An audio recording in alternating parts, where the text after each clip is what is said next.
Good evening, folks. Welcome to the 35th episode of the Matias Sports Podcast. I have Joe Weil, correct? Yes. I always mess that up, of WEEI, and he also works at WBZ. So make sure you check him out. He's all over social media. He's really up in the ranks with WBZ and EEI. How are you, sir? Good, man. Good. Congratulations. I know we were talking about it a little bit before, but you being a new dad, which I don't know if your podcast listeners know. So Yep. I've joined Appreciate you it. in the married club, which it's a Yeah. good club to be a part of. But Absolutely, yeah. thanks for having me. No, no problem. Appreciate you making some time and making this work with your busy schedule between games and BZ and stuff. But like I was just saying, I just want you to reflect. I know you're a big baseball guy like myself. What do you think of the winter meetings? I mean, the Crochet deal, Juan Soto getting $1 billion in my sense, but what'd you think of the winter meetings last week? Well, I was happy with how much happened there. It Hmm. felt there was more happening this year than in years past. The Juan Soto sweepstakes was so much fun to follow, and it Yeah. was cool from the Red Sox perspective that they were in it too, because I know people in the Boston area have been unhappy with the way the team has gone after free agents recently, and it was cool to see them make a real effort at Juan Soto. Now, I don't think anybody in this area really expected them to get him, Hmm. but the fact that they were in it among those five teams that were truly in contention before it got whittled down essentially to the two New York teams, and then the Mets ultimately got him. I thought that was great from the Sox perspective, and we can get into a little bit more about how I hope that they can do some good work in free agency and allocate some of that money that they were going to spend on Soto to other spots. But the Garrett Crochet deal, we continue to get further away from when it happened, and I continue to be a bigger fan of the deal. Like the further we get away from it, and the day of, I was also pretty excited for the Red Sox.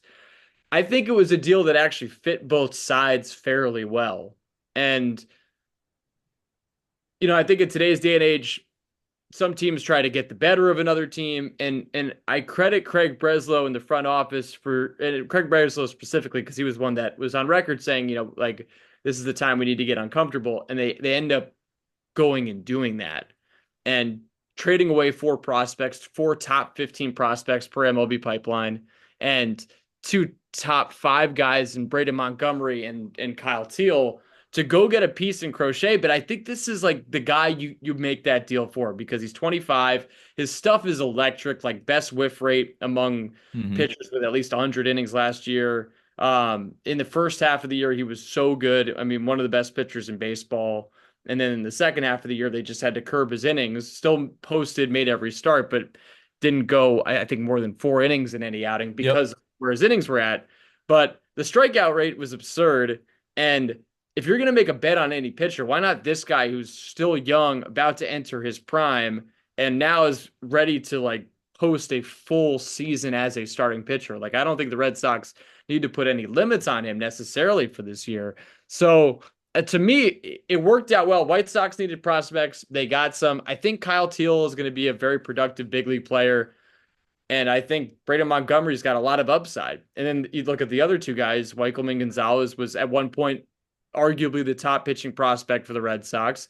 And Chase Mydroth, the other position player that they traded away, I don't know what the ceiling is, but the fact that he walked significantly more than he struck out in AAA last year is pretty awesome. And at least he's got that component to his game and is profiled to be a second baseman. So I think the Red Sox did what they needed to do, and that's get a little bit uncomfortable. But they got somebody back that you could, as a fan, could be so excited about the future, because the reality is the sky's the limit, because all of his pitches are really nasty, and he showcased that last year. No, I mean I've seen the small example size or sample size, I should say, last year with him pitching with the White Sox, but being 25, was it first, second year in the majors? I understand he had a 6-12 record on one of the worst teams, if not the worst team in baseball last year or this past season. 309 ERA if I'm remembering the numbers, but he had a high strikeouts too. He had over 200 strikeouts, and then the Ks per nine was 12.9.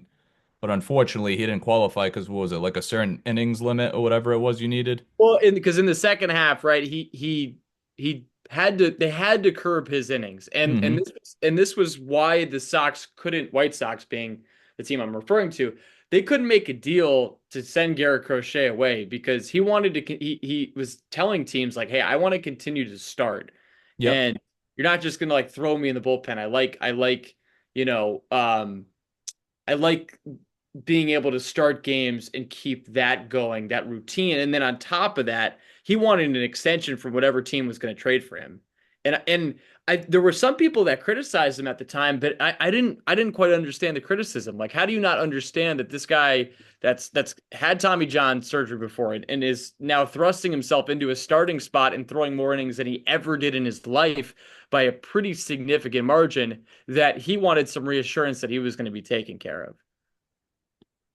Yeah, no, for sure. Because even reflecting on the trade that we just did with him last year, sorry, last week, last Wednesday during the winter meetings, it reminded me of the Chris Sale deal because you gave up Yoan Moncada, Michael Kopech, and you got Chris Sale in return. I'm trying to remember who else they gave up, but I just actually They was gave up Yoan Moncada, Michael Kopech, Luis. There was two. The Red Sox had two Basabe twins, Luis Alejandro Basabe and Luis Alexander Basabe. good memory because I don't think I remember The only reason I that. know this, Ken, is because I actually covered the Basabe when I was in calling minor league baseball for the Oh, White okay. Sox affiliate. Yeah.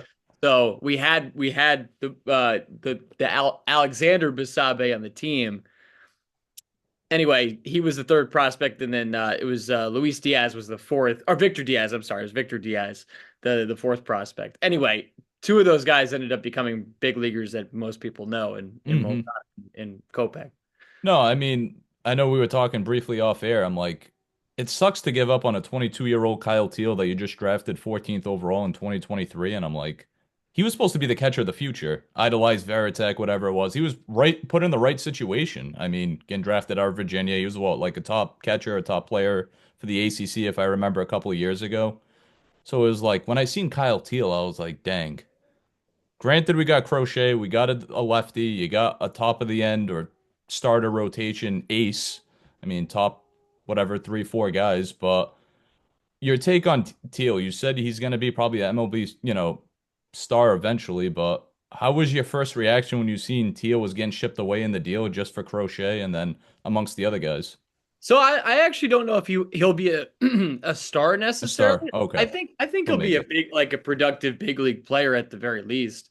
His bat profiles right now, the knock, which I put in quotation marks, it seems from people that really have followed him more closely than I have, is just the the game calling aspect of it, just needing more reps of Hmm. doing that in AAA. And I think just overall defensively, there's some questions, and that's why if he were to stay in this Red Sox system, and maybe it's going to still be the case with the White Sox, I would probably presume it will be, that he's going to start the year in AAA, because I think that probably both organizations, if he stayed in the Red Sox organization now with the Or the White Sox. White Sox would probably view it similarly, where why not keep him in Charlotte to start the year, which is their AAA affiliate, and just make sure that he's kind of ready to go for being a big league player before they ultimately call him up. And for the White Sox, they have no rush at all to bring Yeah. him to the big leagues with how bad they are. But Ken, I think what you hit on is something that being a fan of the Red Sox, I think a lot of people felt when you see the prospect haul, and especially Kyle Teel more than Montgomery, Hmm. because we've kind of known Kyle Teel longer. There's a little sting to it initially, and that's why I said it was a fair trade, because the White Sox got some good pieces back. They Like, did. they got some good pieces back. But to me, you look at Montgomery, we don't know what he's like in the going to be as a professional, but that the upside is significant, and many people were surprised he fell down to the number 12 spot of the draft, in which the Red Sox were able to swoop in and get him. But you still have Roman Anthony, you Yep. still have Marcelo Meyer, and you still have Kristian Campbell, your top three prospects. And there's so many ways the Red Sox can go with this now. Do they try to deal one of them, which I would doubt that they would do, but I guess it's possible? Do they deal one of them for another piece? Or do they become impact players for the Sox this upcoming year? I was just looking at the Zips projections from Fangraphs that they do every year, and they actually had Roman Anthony and Kristian Campbell as the third and fourth uh, best players by wins above replacement projected among position players for the upcoming year. Wow. Which is, I mean, and Yeah. I think the cynical Red Sox fan would say, "Oh, we have two guys that haven't played in the major leagues are going to be our third and fourth best players per these projections." Okay, I understand that. The flip side is the projections actually think these guys are going to be pretty good too as rookies. And I would get really excited about that if I'm a Sox fan. So yes, I understand the sentiment of, oh man, I thought Kyle Teel would play a big role in our Hmm. future at the catcher spot. And then if you had high hopes about Montgomery, it stinks to trade him away. But we know the Sox have a surplus of outfielders right now with Duran, Abreu. Rafael is probably best out there. I Yep. think we saw that from this past year, even though he can fill shortstop competently. You do still have Masataka Yoshida on this roster, even though he doesn't play outfield anymore. Who knows who they get in free agency if they can get a right-handed bat? If it is Teoscar Hernandez, well, then he needs to play left field. But again, you have Roman Anthony too, ready to go in the minors as well. And maybe Kristian Campbell plays left field. I think he feels more comfortable at second base, but who knows? So anyway, to get back to the Crochet part of this and what they gave away, it stings and it hurts, and that's where the uncomfortable comment I think really plays out. And I'm glad Rob Bradford, when I did a show with him on EEI, he was kind of hitting on this, and I think it is the most important point. They finally did it. They finally did something instead of just collecting prospects, which can be important, but Yep. at some point you're going to have to deal from within your strength. And for the Sox, it is their prospects and how good of a system that they have. And listen, they landed a guy that in the first half of last year was one of the best pitchers in baseball and is only 25 years old.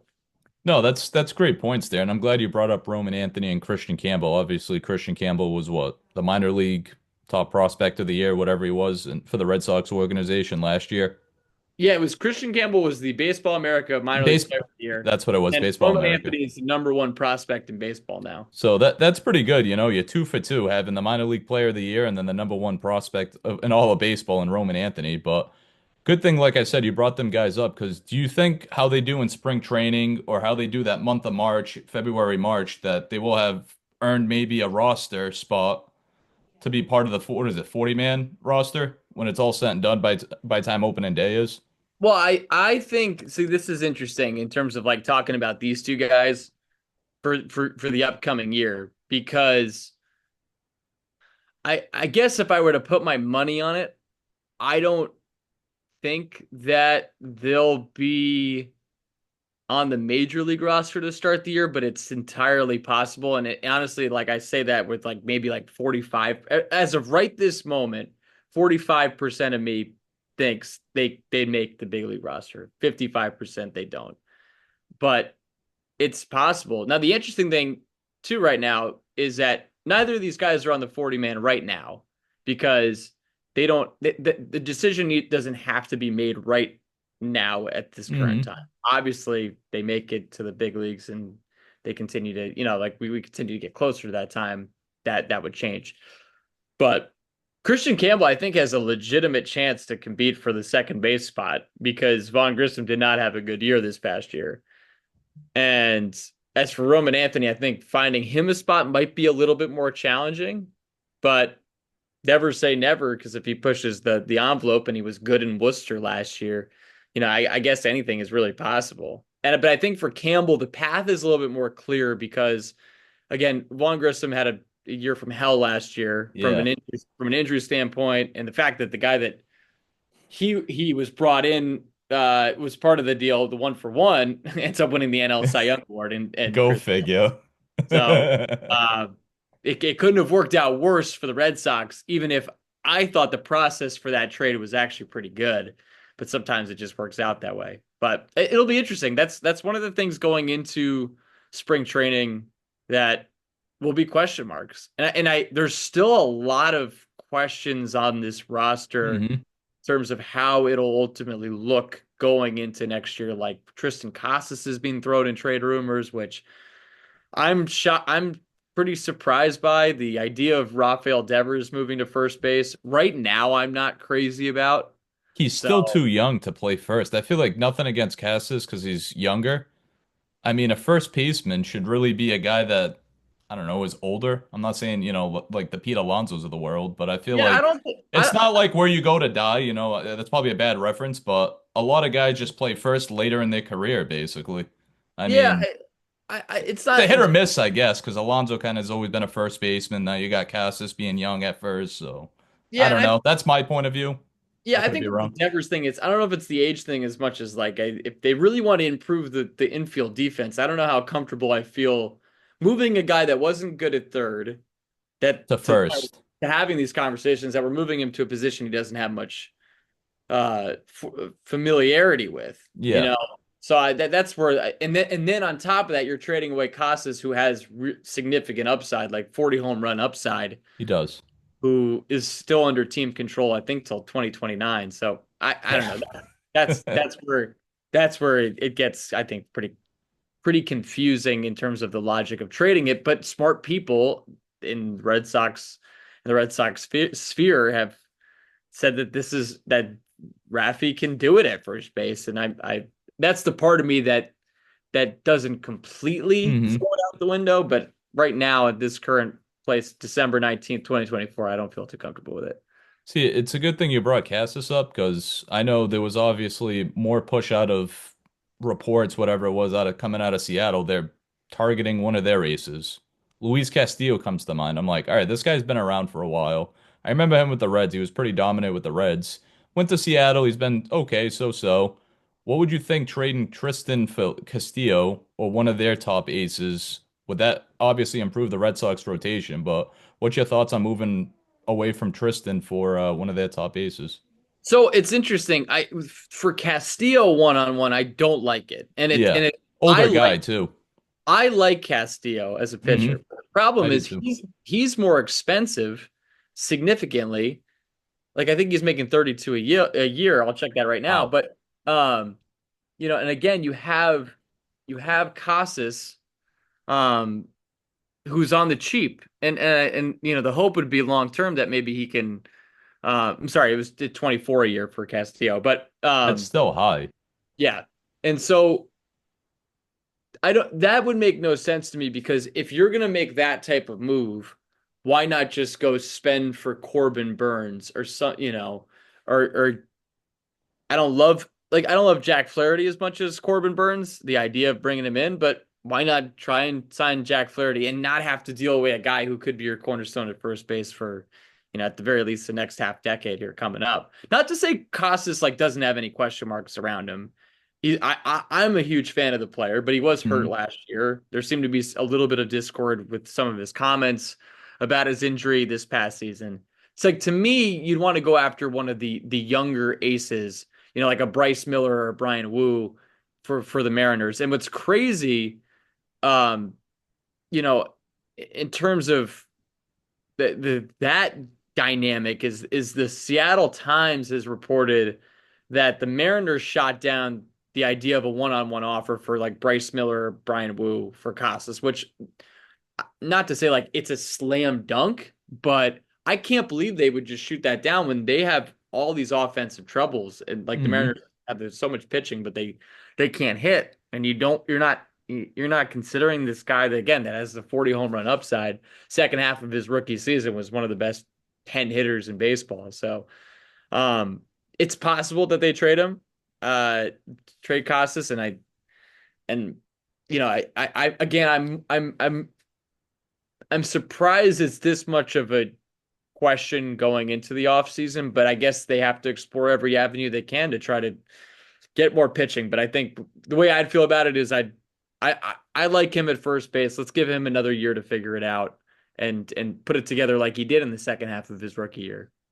I know, even like staying with the Red Sox offense, I feel like they just need more bats in their lineup. I mean, you got Devers, Cassis, you got Trevor Story once he's healthy. Hopefully he'll come back strong. Duran seems like a really solid player after struggling early in his career, coming up through the Red Sox organization.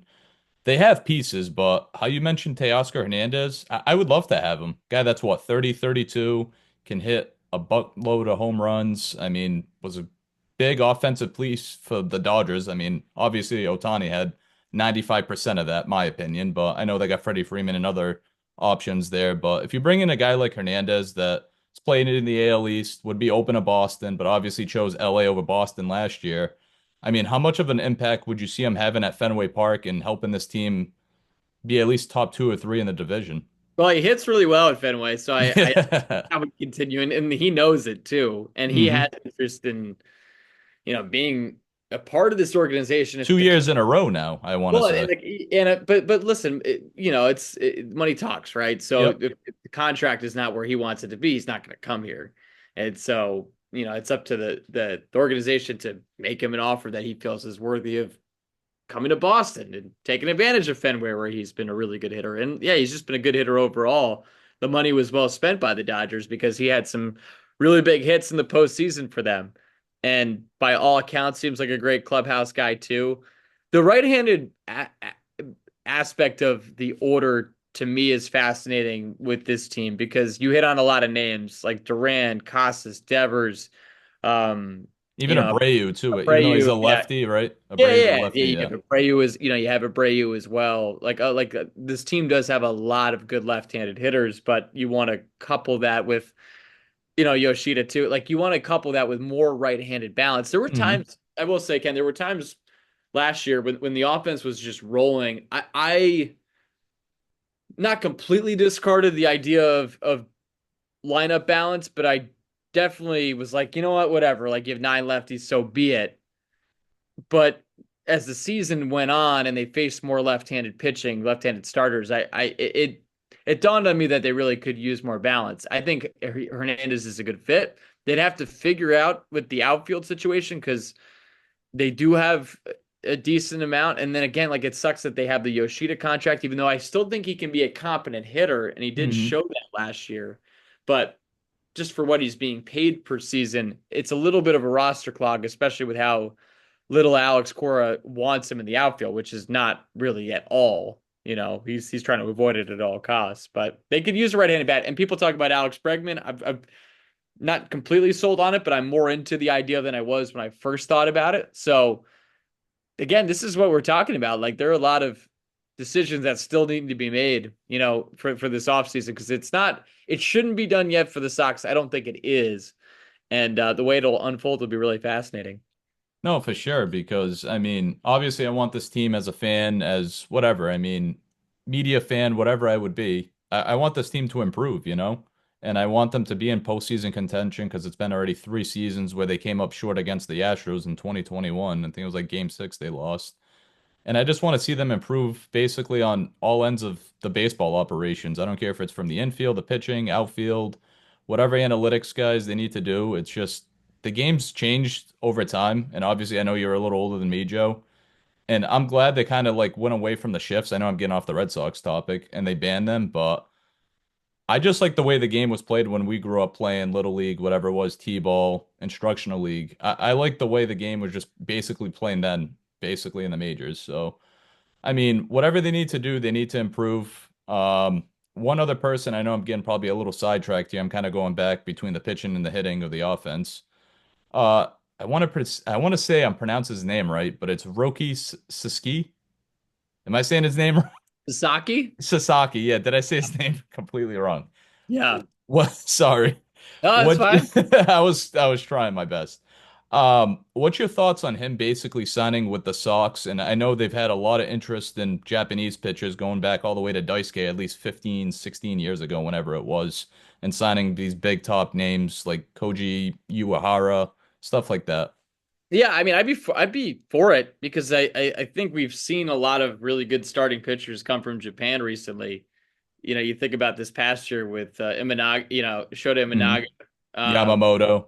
He had a little Yamamoto. up and down season. He got Yeah, hurt, he but was hurt for a bit, yeah. but still the upside with him is pretty high, and that's big. And it's a big reason why the Red Sox were interested in him last year. I'd be all for it. I was reading something recently about how like some executives compared his abilities at 21 to Steven Strasburg, who of course was like one of the most hyped up pitchers Yep. of our generation Yep. when he was coming up. I still remember his debut. And that's not to say like he'll be as good as Strasburg was. But I'd be all for it. I like the idea of being bold and especially being and having conviction. I will say with this front office, it seems like they really do have a type, and like they seem to know what they want. Now, there's a couple questions about that, like about actually getting the guys within house. Do they have the financial resources to it? We've been told that they do. We'll see if those get allocated, through free agency. And then, or if they want somebody via trade, can they execute it and do it in a way that won't kill them on the other side of it? Because I look at like them signing Chapman, right? Or Aroldis Chapman, whatever you think of him off the field, right? And he's got some character issues, but the guy throws gas, right? And the velocity part of it, even though he's not maybe the absolute horse he was when he was in Cincinnati at the start of his Yep. career, still throws extremely hard. And this bullpen needed some velocity to it. The same goes with getting Crochet. Like his stuff across the board is ridiculously nasty, and obviously his fastball's electric too. So they have a type. Like I think that now that we've gotten to know this regime a little bit better, we can see that. And does Sasaki fit? What they're looking for. I don't know. I mean, and one thing to think about too. And I would say he actually does because I mean his fastball it's around 98. As a starter, so he can That's phenomenal. yeah. Almost So he throws 100. so he throws hard. Yep. I think his fastball topped out at 102 at one point too. So Yikes. throws gas. Yeah. The thing, 23, I believe he is. yeah, He's under 25. He's not like a 35-year-old vet out in Japan. He's 23, still young, the which question I have with a lot him of is guys come up around his age. yeah, and the question I just have with him is like, does he want to come to Boston? Like that is a that is that's a big question. Like of all the teams that are going to be going after him, that and maybe especially teams that have signed pitchers from Japan recently, or are more out what like does he want to be out west? Like Otani went to the Angels and then he went to the Dodgers. Does Sasaki want to be out west? Like but it may be a San Diego. I've kind of thought that might be a good fit for him, but who knows? Oh, sorry. I thought you would keep going with your point. No, that was No, all I no, no, had. no, no, no. Yeah. I mean, if he goes to the Dodgers, I don't know how that team affords it. With signing Blake Snell and all the moves they've done in the past 2, 3 off seasons, I'm like, you should just basically hand them the World Series in March, even though they got their woes in October besides this year. But I mean, I don't want to see any other team go out west unless it's the Padres or the Giants, because when I seen the Max Fried signing to the Yankees last week or whenever it was, I was like, the Sox missed out again. It comes down to the Sox and Yankees and so and so. Like Atlanta wasn't even in the running to re-sign him, but the fact that he got 8 years and almost 220 million was like, wow. It's a lot, but It's a lot and I was thinking from the Sox perspective, like, oh for a man, this 30-year-old pitcher too, a guy that's my age. Like, yeah, and I thought he was a good fit for the Red Sox, and I yeah, was thinking about the where the team was at before the Crochet deal went down, and it was like, yeah, man, missed opportunity. But then they go trade for Crochet, and I'm like, I would much rather be in the Red Sox situation. 5 years younger, We're getting control. somebody like Crochet, right? That's 25. It's got his prime ahead of him compared to Fried, even though Fried has a much better track record, but he is Hmm. third. So again, I think from that standpoint, I like where the Sox are at getting Crochet compared to Fried signing with the Yankees for 8 years. Yeah, no, I absolutely agree. But appreciate. I'll probably end it there because we're short on time. So I appreciate you joining my podcast and being a reoccurring guest. Thank you so much, Joe. Yeah, of course. Thanks, Ken. Appreciate it.